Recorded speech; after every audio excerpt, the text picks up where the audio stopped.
All right, let's go. What is up, guys? It's Bruin Steel, and welcome back to another WWE broadcast. I'm your host, Bruin Steel, and I am once joined by Canadian Yorker.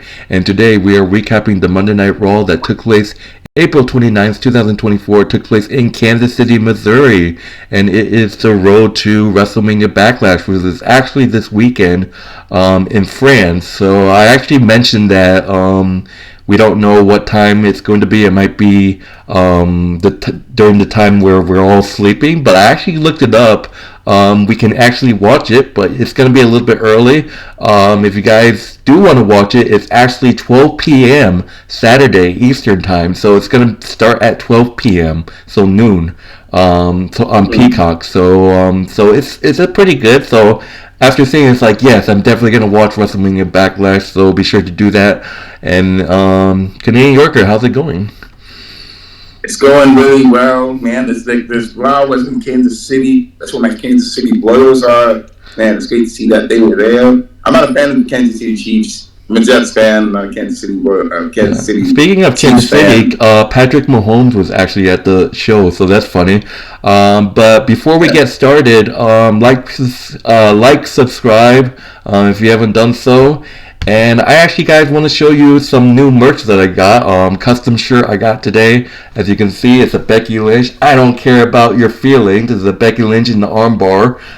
It's a really nice custom shirt. I made it today. Well, so I had someone make it for me. I just came up with the design.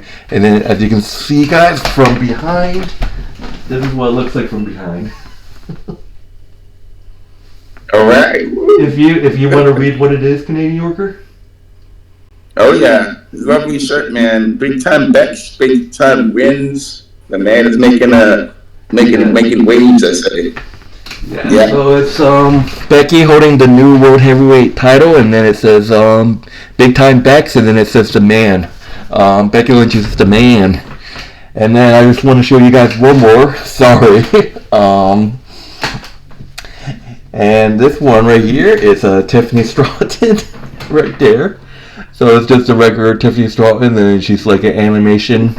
And then this one, in the back it says it's Tiffy time, and then it's just literally a picture of her when she was in NXT, and then I had to go with pink because my girl Tiffany loves pink.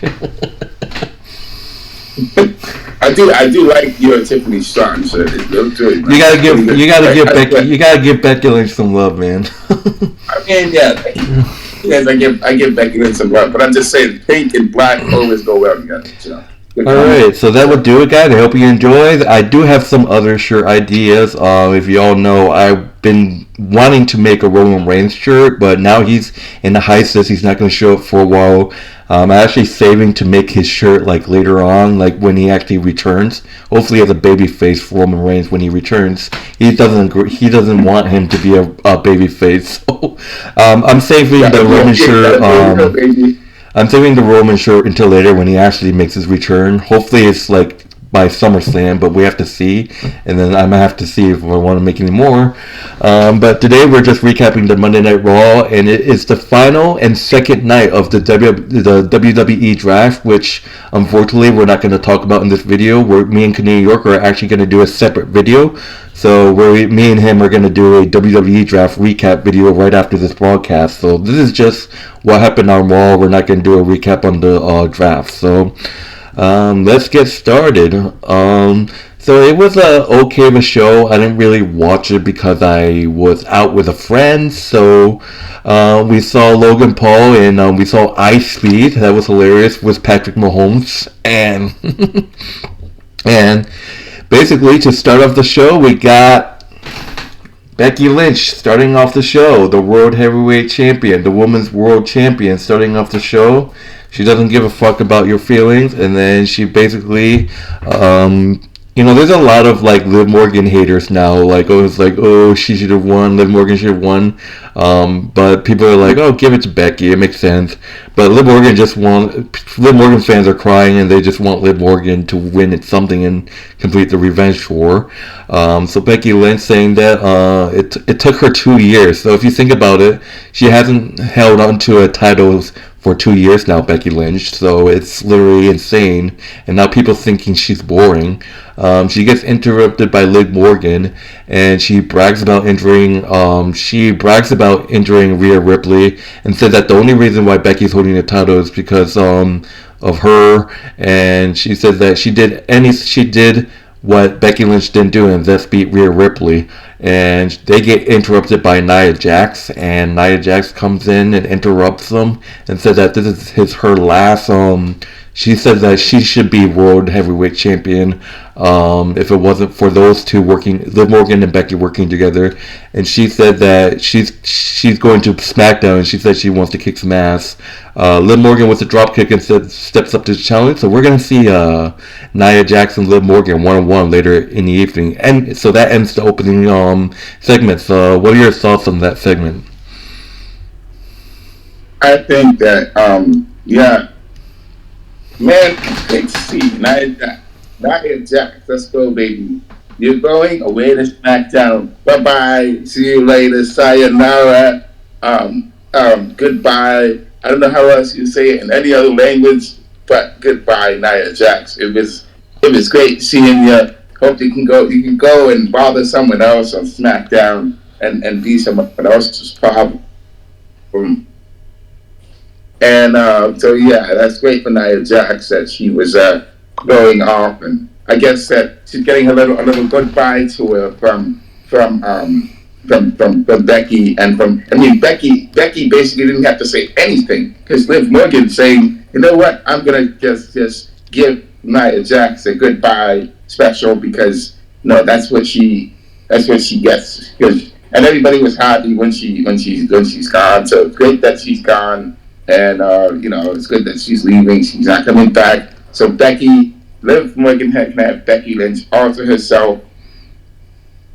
And I'm sure that Nia Jax is happy that Becky Lynch Liv Morgan took out Rhea Ripley. But it is what it is. Now the playing field is wide open right now because now we have a new champion, women's champion. We got Becky Lynch, who's the new women's champion. But then we have these whole other female competitors that can challenge her. And, it's just a brand new thing. We don't have one person that's dominating everything. So that's great to see. All right. So moving on to the first match, we got Gunther versus Xavier, one half of the New Day. So 1-on-1 match between Xavier Woods and Gunther. Like I said, I didn't really watch the show because I was out. But Gunther was kind of dominating Xavier Woods' leg. A big rip to Xavier's leg. It kind of got caught in one of the turnbuckle ropes, and the referee kind of tried to help him, but Gunther pulled him away and started attacking Xavier's foot. And yeah, Gunther was able to hit a submission hold on Austin Creed to get the win. And Xavier Woods just his leg was horrible. But Gunther took advantage of that injured leg and won. So Gunther defeats Xavier Woods by submission. What are your thoughts on that match? Total domination again from Gunther. What else can you expect? Gunther is now he's a challenger now. He doesn't have to worry about nobody. He's just doing what he usually does. Xavier Woods had the opportunity to capitalize on it, but got caught up on the ring with the ring. And these things happen sometimes in the ring. These things happen. Sometimes somebody's going to get the killing blow. But it's like it happened to, I forget, there was a fight that Mike Tyson had when he was younger. He fought against a really good boxer. And that boxer was coming in with a right uppercut, just about to knock him. But then he got caught on the ropes, and he was not able to connect with Mike Tyson, and Mike Tyson capitalized on it. That's kind of what happened with Gunther and Xavier right there. So you can say it's luck, but sometimes these things happen, and these things happen. And by the way, I'm thinking that Gunther, now that Giovanni Vinci is out of the Imperium, I can see Ludwig Kaiser and Gunther becoming tag team champions. Okay, because then they would be a dominant tag team champions, and they would be the tag team that could definitely go after R-Truth, the Awesome Truth, which would be a really interesting angle in the future. So yeah. So moving on, we got a Logan Paul and with his friend Ice Speed. And basically, he said that Damian Priest is going to beat up Jey Uso. He's in the ring and he gets interrupted by Jey Uso. And then he had Finn Balor and JD McDonough come out and attack him. And basically, instead of the brass knuckles, Logan Paul seems to be in good term with Patrick Mahomes, who was sitting in the front row, by the way. And he actually uses Patrick Mahomes' Super Bowl rings as brass knuckles. So each Super Bowl rings he puts on Logan Paul's finger and uses it as brass knuckles. He tries to punch Jey Uso with it, but he dodges, accidentally knocks JD McDonough out, and they're shocked. And they try to attack Jey Uso, but then we see the return of the Monsters of All Men. Braun Strowman is back on Raw to save Jey Uso. Braun Strowman cleaning up the mess, choke slamming Finn Balor and forcing Logan Paul to run. And Braun Strowman kind of had a face-to-face to Patrick Mahomes, but Jey Uso kind of stopped him, ending the segment. So it was great to see Braun Strowman back. Holy shit. I always thought that maybe he was a part-timer. Like, where the hell has Braun Strowman been? But apparently he had injury. He was out with the injury, which I didn't know. So Braun Strowman was dealing with the injury, just like Sheamus. Sheamus was dealing with the injury and he just returned. Kind of like Braun Strowman. He had an injury and then now he's returning. What are your thoughts on that segment? You know, it's great to see that Logan Paul is always coming up with things to try to damage people, but then he gets interrupted. I don't understand. I show speed. I honestly think his gimmick is quite annoying, to be honest with you. His gimmick of his barking, you know, it was annoying when I saw it. I mean, especially when he did it at WrestleMania to Randy Orton, the funniest thing I've ever seen in your life, you know? Yeah. It was hilarious. But I was like, who the heck is this guy? He's doing his thing, and then he gets knocked out, and it's just hilarious. But yeah, and then JD, I got a feel for JD McDonough getting hit in the face with brass knuckles along with the Super Bowl rings is probably it's like hell. I mean, he was knocked out cold. He was like probably bleeding. You know, they said afterwards. Oh, he was bleeding. Like, yeah, it was messed up, and Jey Uso was laughing at him.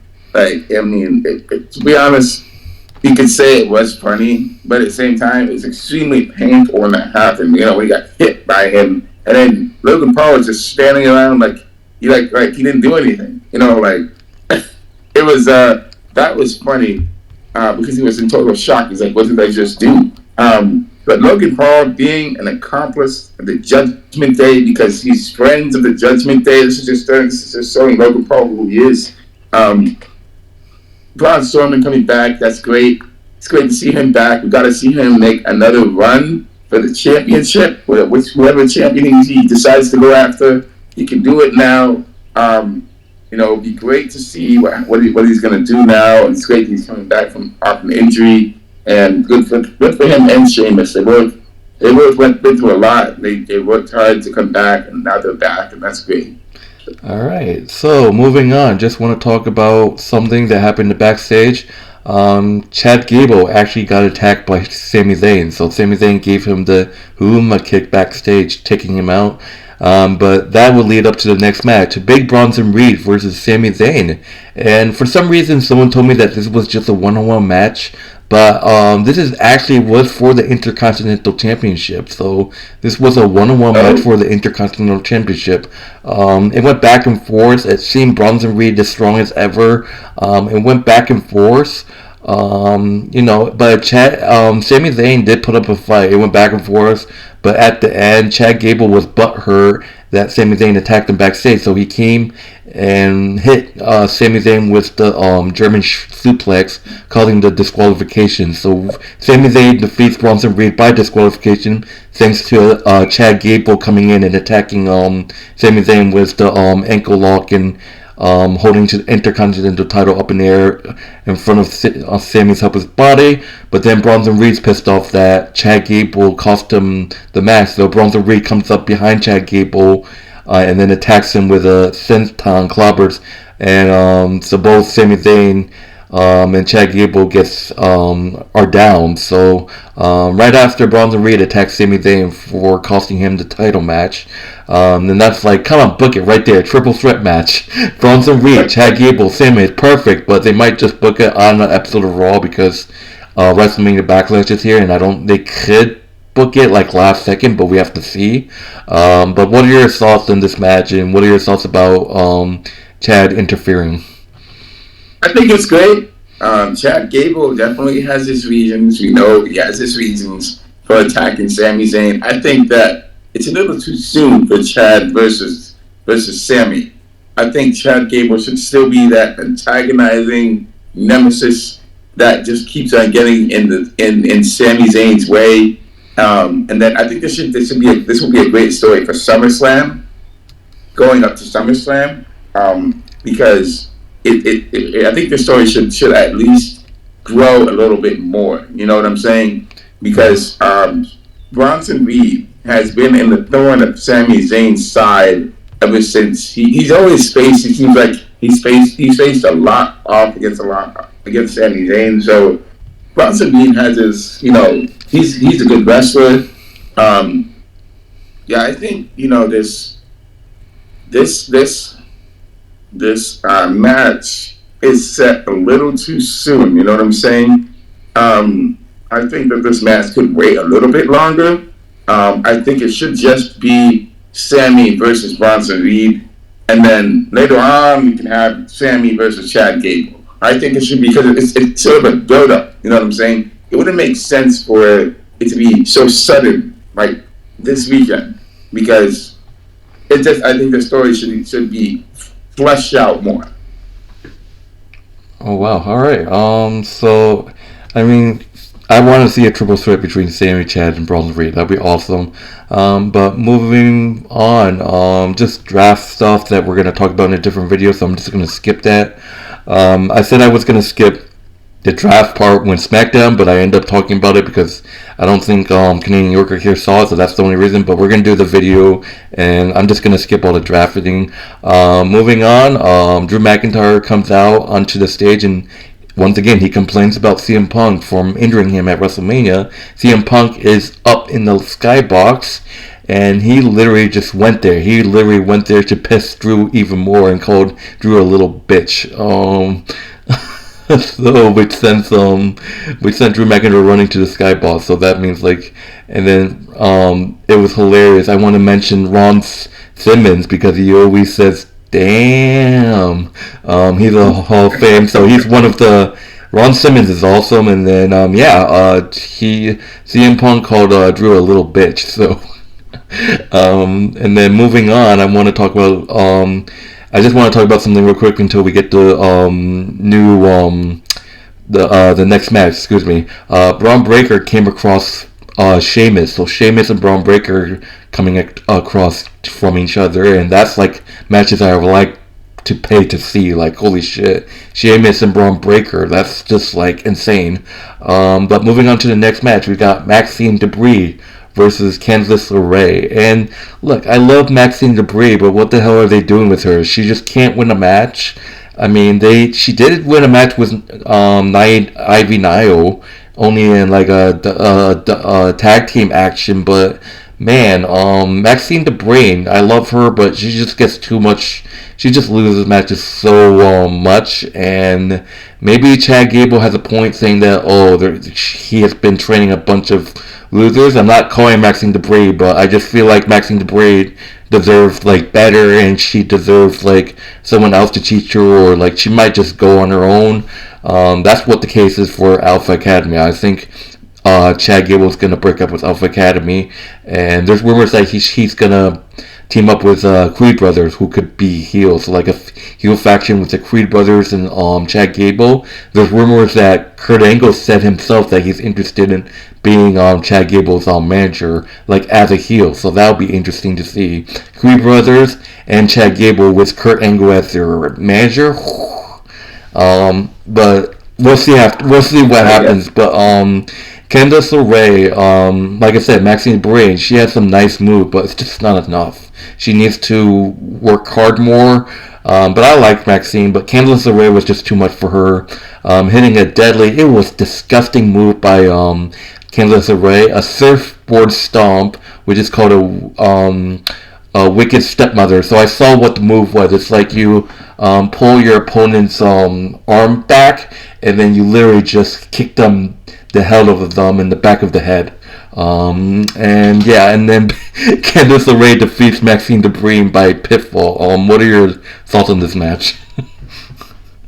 Man, there's a lot to say. The breakup of Alpha Academy. It hasn't happened yet. It's just saying that it might happen. If it does happen, it would be something to cause them to break up. It would be something. There has to be some sort of catalyst. Otis has to explode. There has to be some sort of friction between. I'm sure Otis is feeling a way about Chad Gable's losses. Otis has to bring up the fact that Chad Gable has lost match after match after match, and he and Otis have to have some sort of friction between them that will cause them to break up. With Maxxine, she hasn't been on her A game recently. Neither has what's his name, Tanaka. Tanaka has also not been. I mean, I could see Tanaka being a guy that could turn on Alpha Academy after being with them for such a long time, and he could go and join himself with Shinsuke Nakamura for some reason. I know we mentioned in the past about Shinsuke and joining with Tanaka and joining with the Kabuki Warriors, to form some sort of Japanese faction, which would be a really interesting angle right there. But going forward, Tanaka, getting upset with what's going on with Alpha Academy would be interesting, along with Maxxine just going her own way, because she's not getting the help that she needs.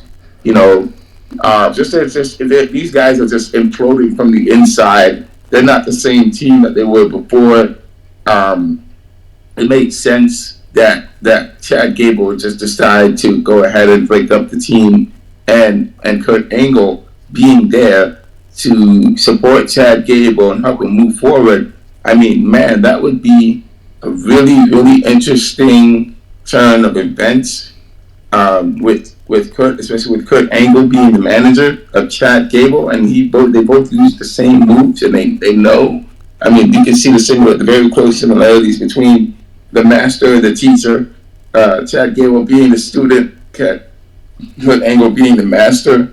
I mean, Kurt Angle has had some really, really good legendary matches before. He's defeated them all. Defeated the Undertaker, The Rock, Stone Cold. He's defeated everybody. He's defeated Edge, Christian, Shawn Michaels. The man has faced everybody. Triple H. He's faced all the legends, including he's a legend himself. So it makes sense that Chad Gable will get some help from Kurt Angle, and because that's exactly what he needs. He needs that push. He needs that drive, and that's exactly what he's going to get by getting help from Kurt Angle. Even though Kurt Angle is not active he's not really an active wrestler anymore. All right, so moving on, we got CM Punk, and Drew McIntyre is still hunting down CM Punk. Like, holy shit! Like, Drew McIntyre wants to rip CM Punk's head off. Like, holy shit! After CM Punk calling him a little bitch, he tried to go up to the skybox to see him and whoop his ass. But then CM Punk with playing mind games, leaving an 8x10 photo for Drew McIntyre, which was hilarious. And then CM Punk make his entrance. He said, Drew McIntyre is like an ex-girlfriend he can't get rid of. then he said that he's gonna make Drew McIntyre once he's medically clear. CM Punk said he's gonna make Drew McIntyre's health life a living hell. Then you just see Drew McIntyre just standing there up there looking down at CM Punk like he has three heads. Like he's like pissed off looking at CM Punk, which was hilarious. And then CM Punk is just trash talking, and that's pretty much the end of the segment. Before we move on, any thoughts on the CM Punk and Drew McIntyre? Where's Dexter? Where's Dexter? Dexter can be the guy that Drew McIntyre hires to stare at CM Punk that time. I was just thinking about that. Where's Dexter Loomis? Yeah. Honestly, this is a good feud that's going on between. It's good that this is started. Just CM Punk and Drew McIntyre. No love lost between these guys. They obviously don't like each other, and it's going to be a really good build up to what's going to happen in the future. I can't wait to see what's going to happen with these two guys facing off against each other. Awesome. That's all I'm gonna say. Okay. All right. Yeah. She just lagged. Moving on, we got Liv Morgan versus Nia Jax 1-on-1. So this is interesting because the last time they faced each other, Becky Lynch got involved, and then when it was Becky Lynch and Nia Jax, Liv Morgan got involved. So obviously Liv Morgan wants to step up. And I'm like, damn, this is gonna be crazy. It went back and forth. Obviously, Liv Morgan. Question is, can Liv Morgan take Nia Jax down? She could. It went back and forth, and then Tiffany Stratton shows up in the crowd just to watch the match. So she's just like an audience. And then basically Jax was taking in control. And then Liv Morgan out of nowhere, she actually put up a fight and surprisingly hits the code breaker and actually hits Nia Jax with Oblivion and to win the match. So Liv Morgan with a huge win over Nia Jax by pinfall. So that was crazy. So what are your thoughts on this match?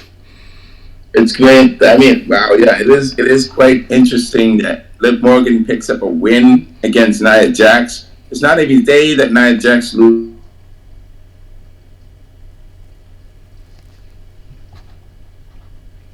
loses a match. Liv Morgan sends her off to her regards to go to Smackdown and live her life and do her thing at Smackdown, and she's doing great over there. One thing you forgot to mention is that one thing that was forgotten to be mentioned while Tiffany Stratton was there in the audience, Naomi came from out of nowhere and attacked Tiffany Stratton while the match was going on with Morgan and Nia Jax. And I think Naomi tried to get in the ring or something, or she was getting her down, and then Nia Jax knocked Tiffany down off the ring. That's another feud going on, that between Naomi and Tiffany Stratton. So I think Naomi is feuding with a lot of people nowadays. It's just a lot of things that's going on, all these moving parts going on Raw. But now we have Becky Liv won against Nia. That's a pretty big win. She actually managed to beat her fair and square with no help, and that's quite impressive. Alexa, stop. So that's quite impressive. Okay, so so it's crazy because that's only, you might think it's crazy, my stat might be accurate or it might, but I think that's only Liv Morgan's second win since her return, so it's crazy. It's an impressive win. Yeah, so that's why Liv fans are like pissed off, like what is Triple H doing to Liv Morgan, and I get it. It's like, Liv Morgan was she was a runner-up in the Royal Rumble this year. She was a runner-up in a Battle Royal for the World Heavyweight Championship. She was a runner-up in the Elimination Chamber. It's been stressful, but it's just been the build-up. I think it's just been the build-up for like Revenge Tour, but that's what they did with Cody. They just like build him up for a year, and then after that, he wins. That's probably what they're doing with Liv. Like, You just gotta be patient, Liv fans. That's what it is. Yeah. But moving on, we got Alpha Academy. Akira Tozawa and Otis versus Awesome Truth, R-Truth and Miz, and it's for the WWE World Tag Team Championship. No mistake, it was kind of short. It was a pretty awesome match. Obviously, I love Otis, but I just can't get the fact that he's been losing a lot. But it's like Tozawa, man, he's just like not even close. At least Otis did a caterpillar in this match, and basically, at the end, they were able to do a truth crushing finale. So it's like a double crushing finale on Tozawa to retain the WWE World Tag Team Championship. Like, I don't understand why this match even started in the first place. Like, there was no need for this match to happen. Like, why? But what are your thoughts on this match with Awesome Truth retaining their titles against Alpha Academy? I just want to say that I think that I hope this is a turning point for Alpha Academy. And what if Alpha Academy, like I mentioned before, what if Alpha Academy does break up? Or here's a point about what if they don't break up? What if they are sick and tired of of losing all the time, and they actually make the heel turn that they need to do and actually become heels and join Chad Gable? Because if they join Chad Gable, they have the numbers on their side, and they could have used that to their advantage to actually beat Awesome Truth to get the tag team titles. But Awesome Truth has their thing going on with the Judgment Day. So I don't think the Judgment Day is quite done with the tag team titles yet. So maybe Alpha Academy would probably turn heel. I just want to say for the Awesome Truth, it's great that they are doing their thing. I don't think they're going to be losing their titles anytime soon, because they're a pretty good team, and our Truth has just been killing it with his references. It's just been funny. He's been a great champion, tag team champion so far. Him and our Truth and the Miz, they're doing their thing. They're doing great. So I don't see them really losing their championship anytime soon. I hope it can continue for a few more months, and up until SummerSlam, we'll see how it goes. So it's good for them.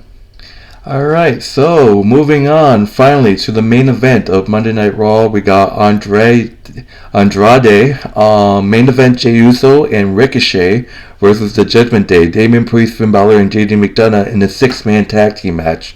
So this was interesting. Obviously, Damian Priest and Jey Uso were going to face each other at Backlash.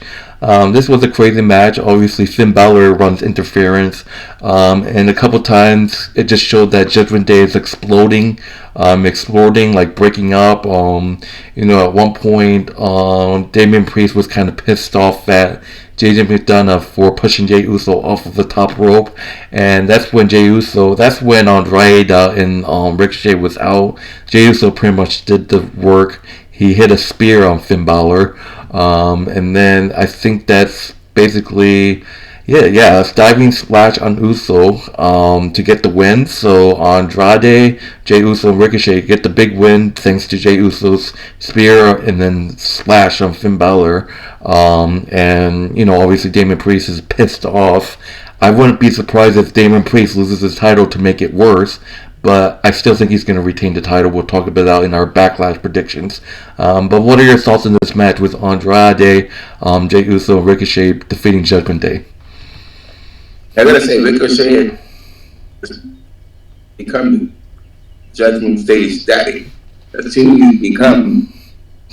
Because every single time he faces the Judgment Day, he seems to be winning every single match that he has against the Judgment Day. So Ricochet is officially the father of the Judgment Day, not Edge. Ricochet is. It's like how LeBron James and the Lakers lost to Denver Nuggets with Jamal Murray. It's the same situation.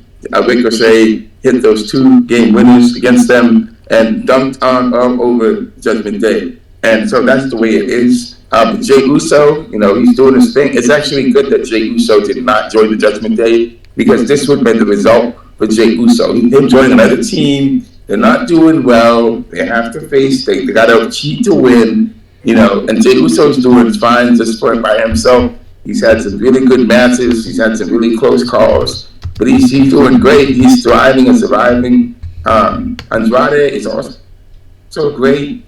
He's a member of LWO. He's doing his thing. It's great to see that all these guys are doing well. It's great to see that Ricochet is finally getting the push that he deserves.